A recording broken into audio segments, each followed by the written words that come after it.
Selamat datang pada materi video pembelajaran Strategi Kolaboratif untuk SDM Unggul yang Berakhlak. Indikator hasil belajar. Setelah mempelajari materi ini, peserta diharapkan mampu menjelaskan mengenai konsep kolaborasi, collaborative governance, serta whole of government, membangun kolaborasi untuk mendukung tujuan organisasi. Pendahuluan. Ketika kita bicara tentang ASN berakhlak, maka itu adalah tema-tema yang terkait dengan karakter, pengembangan karakter, bagaimana penerapan strategi, konsep yang dibangun oleh McKinsey, 7S McKinsey itu, 7 strategi McKinsey, dia akan selalu ada pada ruang permukaan gitu ya, ruang kalau gunung es itu dia berada di ruang atas gitu. Strategi menjadi kata kunci untuk melakukan terobosan terhadap apa yang kemudian kita sebut sebagai kolaborasi antar stakeholders di level baik internal maupun eksternal, tetapi dalam kapasitas kita sebagai pembangun karakter di negeri ini, kira seperti itu. Poin utama, pengembangan sumber daya manusia. Pengembangan kompetensi dimanapun itu berada, tidak mungkin dia sebagai sebuah upaya individual, unit organisasi sendiri, top down gitu ya, kemudian insersi atasan kepada bawahan, tidak, tetapi pasti yang namanya pengembangan kompetensi sumber daya manusia itu adalah sebuah upaya kolaboratif. Sukses tidaknya program pengembangan kompetensi SDM, khususnya aparatur, itu sangat tergantung dari kemampuan kita membangun teamwork gitu ya, yang berada di tim SDM sendiri, maupun bagaimana kemudian tim ini mencoba untuk mendialogkan dengan unit, kemudian satker lain, hingga gitu ya, bahkan stakeholders lain, hingga mereka punya komitmen yang sama. Nah, karena itu kemudian perlu perumusan strategi yang tepat gitu ya. Definisi kolaborasi. Pekerjaan-pekerjaan kolaborasi itu ya pekerjaan yang pasti melibatkan orang lain. Tentu dengan harapan kita bisa mencapai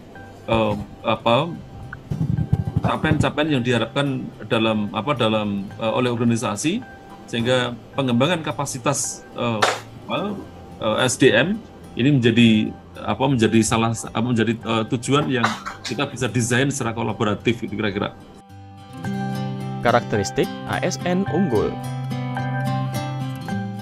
Hampir semua karakteristik dari ASN unggul itu ada di alam kesadaran kita gitu ya. Kita bicara tentang nasionalisme, itu adalah semangat bersama yang memang harus kita lakukan. Nah, yang kedua, kalau definisi integritas itu adalah ada kesamaan antara presisi antara kata, kemudian laku dan mindset kita gitu ya, maka itu disebut sebagai integritas. Semakin kita melakukan habituasi terhadap konteks integritas ini, maka laku kita semakin baik. Hospitality, ya, keramahan kita. Orang-orang atau ASN unggul itu ASN yang penuh dengan keramahan. Networking itu tiga dari 4 faktor yang membuat sebuah negara itu sukses atau tidak sukses. Saya rasa survei dari World Bank gitu ya, termasuk yang teknologi dua-duanya ini. Jadi 2 faktor yang terpenting. Faktor pertama tentu kaitannya dengan entrepreneurship gitu ya. Jadi kreativitas dan inovasi.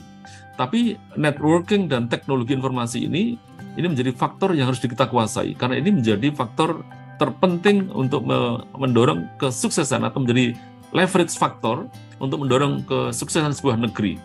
Nah, termasuk alat komunikasi kita, bagaimana kemudian bahasa asing harus kita kuasai, karena ini menjadi alat komunikasi yang sangat efektif. Dan yang terakhir tentu entrepreneurship. Seorang entrepreneurship yang baik itu akan mampu meng-create inovasinya menjadi nilai baru, ya, lalu kemudian diterapkan di ruang publik, di masyarakat.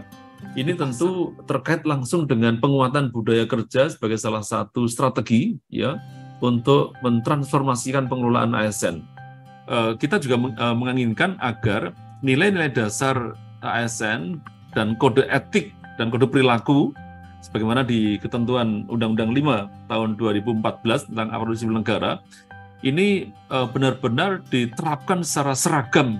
Saya rasa ketika Presiden menetapkan ASN berakhlak pada 27 Juli 2021 yang lalu itu, saya rasa menjadi tepat, apalagi kemudian ada employer branding ASN yang bangga melayani bangsa.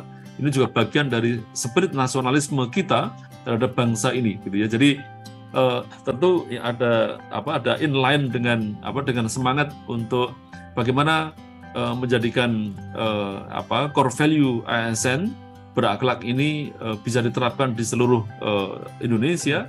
Ketika kita bicara tentang orientasi layanan itu, maka gambaran dalam diri kita adalah itu komitmen untuk melakukan pelayanan yang lebih. Itulah kenapa kalimat afirmatif, kami komitmen memberikan pelayanan prima demi kepuasan masyarakat itu menjadi sangat penting, teman-teman sekalian. Bertanggung jawab atas kepercayaan yang diberikan, atas kewenangan yang diberikan, atas amanah yang diberikan kepada kita, apapun kita posisinya, dengan dibarengi oleh integritas yang sangat bagus, konsistensi kita, trustable gitu ya, kita dapat dipercaya, kita selalu transparan dalam proses pengambilan keputusan, agar nilai, kemudian prinsip, kemudian azas dalam akuntabilitas itu bisa kita terapkan. Terus belajar dan mengembangkan kapasitas. Kompetensi itu hari ini terbuka luas untuk bisa kita akses. Saya berharap kata-kata kuncinya kompetensi diri, agar kita bisa menjawab tantangan yang terus berubah, membantu orang lain untuk belajar, bahkan kita bisa membantu diri kita untuk belajar pada orang lain, dan agar dalam melaksanakan tugas kita bisa dengan target kualitas output yang terbaik. Yang berikutnya adalah ketika kita bicara tentang harmonis, tidak ada alasan kita untuk tidak peduli dengan sesama. Saling peduli, saling menghargai perbedaan itu menjadi kata yang sangat penting. Peduli, perbedaan, diversity, selaras, ya itu menjadi kata kunci yang memang perlu dan sangat diperlukan di era di mana persoalan intoleransi sedang disorot, gitu ya. Karena itu menghargai setiap orang, apapun latar belakangnya menjadi penting. Suka menolong orang lain menjadi sangat penting. Membangun lingkungan kerja yang kondusif itu juga sangat penting. Tentu loyalitas adalah soal dedikasi, ya, mengutamakan kepentingan bangsa dan negara. Komitmen, dedikasi, kontribusi, nasionalisme, ya, pengabdian tanpa batas pada negara ini menjadi ujung tombak. Karena itu, memegang teguh ideologi Pancasila, Undang-Undang Dasar 45, ya, NKRI dan pemerintahan yang sah itu menjadi penting. Menjaga nama baik sesama ASN, pimpinan instansi negara itu penting. Menjaga rahasia jabatan negara itu penting. Inovasi dan antusiasme dalam menggerakkan atau menghadapi perubahan itu penting. Dengan kemampuan adaptif itu kita bisa menyesuaikan dengan perubahan zaman yang terjadi. Nah, karena itu kawan-kawan sekalian, kemampuan menyesuaikan diri menjadi kode etik, ya. Inovasi itu berinovasi itu juga menjadi kode etik kita, sehingga bertindak secara proaktif terhadap perubahan itu menjadi sangat penting. Tidak membangun kerjasama yang sinergis, itu kolaboratif namanya. Kata kesediaan bekerja sama itu menjadi poin kunci sebenarnya. Sinergi untuk hasil yang lebih baik. Nah, karena itu memberikan kesempatan kepada berbagai pihak untuk berkontribusi ini menjadi kode etik yang sangat penting. Terbuka bagi kita untuk melakukan kerjasama yang produktif agar hasil sebagaimana yang ditetapkan organisasi, yang ingin dicapai oleh organisasi, itu bisa kita capai. Karena apa? Kolaborasi.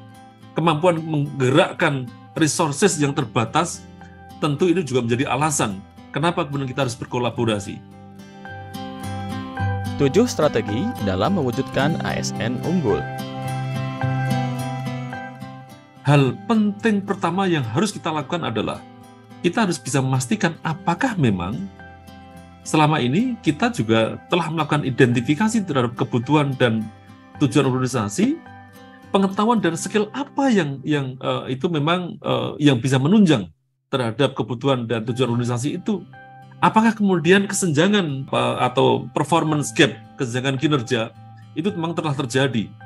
Lalu kemudian jika itu memang terjadi, maka kebutuhan apa yang harus kebutuhan pelatihan apa yang harus kita lakukan? Kita harus mampu mengidentifikasi stakeholders. Apakah memang dia punya kepentingan terhadap proyek pengembangan SDM ini? Dan kita harus bisa menganalisis gitu. Tingkat pengaruhnya seberapa banyak gitu.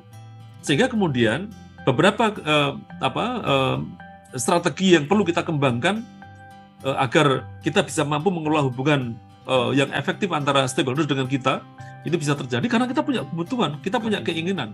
Yang ketiga adalah terkait dengan goal setting gitu ya, atau setting goals dan tujuan. Mendefinisikan tujuan secara spesifik dan terukur itu penting. Sudah kita tetapkan tenggat waktu dan kita bisa alokasikan sumber daya. Kalau kita bisa memastikan tujuan yang telah kita analisis itu benar-benar selaras dengan tujuan organisasi, maka poin ini menjadi penting. Brainstorming ini menjadi sangat penting karena sesi ini menjadi cara yang paling efektif menurut saya untuk melibatkan semua orang dalam proses pengembangan SDM. Kita sama-sama mendorong anggota tim ya untuk berbagi ide, gagasan. Saya rasa ini ruang yang sangat bagus kalau itu bisa dilakukan di step yang keempat ini. Kita ingin ada best idea, ada ide terbaik, ada ide kreatif, ada ide yang paling keren gitu.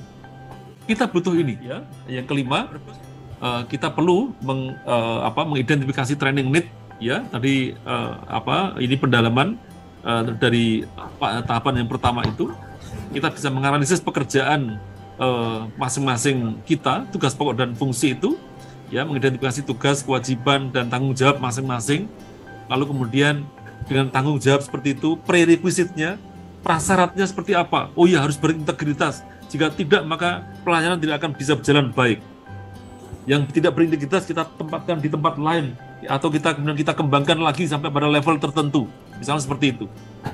Kemudian pengetahuan, keterampilan, kemampuan untuk kemampuan dia kita asah agar pekerjaan yang kita identifikasi tadi, yang kita analisis tadi, yang dibutuhkan oleh dia itu benar-benar sesuai gitu. Kemudian kita evaluasi setiap pegawai, kinerja pegawai.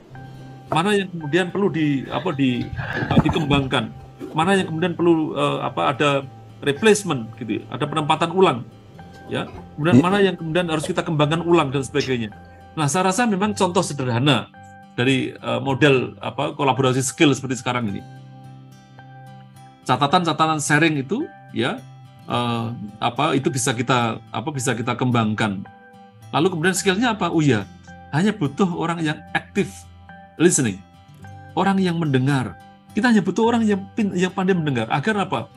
Kita jadi tahu bagaimana kemudian konflik resolusi dilakukan. Bagaimana kita tidak mendominasi forum, misalkan.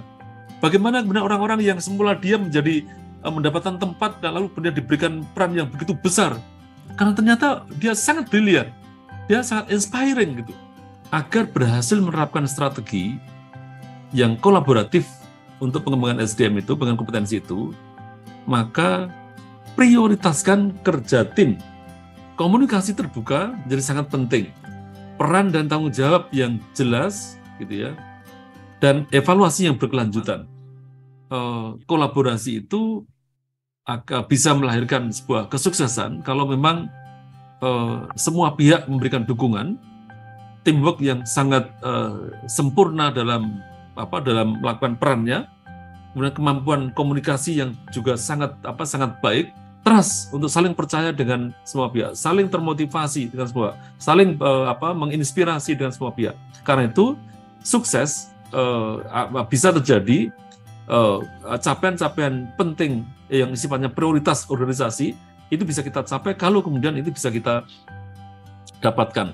Strategi yang kita lakukan lalu kemudian kita implementasikan itu butuh uji efektivitas. Sejauh mana kolaborasi yang kita lakukan itu produktif, sejauh mana keterlibatan dari semua pihak itu terjadi, seberapa besar kemampuan komunikasi itu dilakukan, atau seberapa besar komunikasi memberikan pengaruh terhadap semangat bersama untuk menerapkan ASN berakhlak misalkan, dan sejauh mana kepuasan tim secara keseluruhan, bukan hanya pada bagian SDM saja, sehingga ada feedback yang kemudian bisa kita dapatkan untuk kemudian kita coba melakukan perubahan terhadap strategi di next time gitu, di tahun yang berikutnya.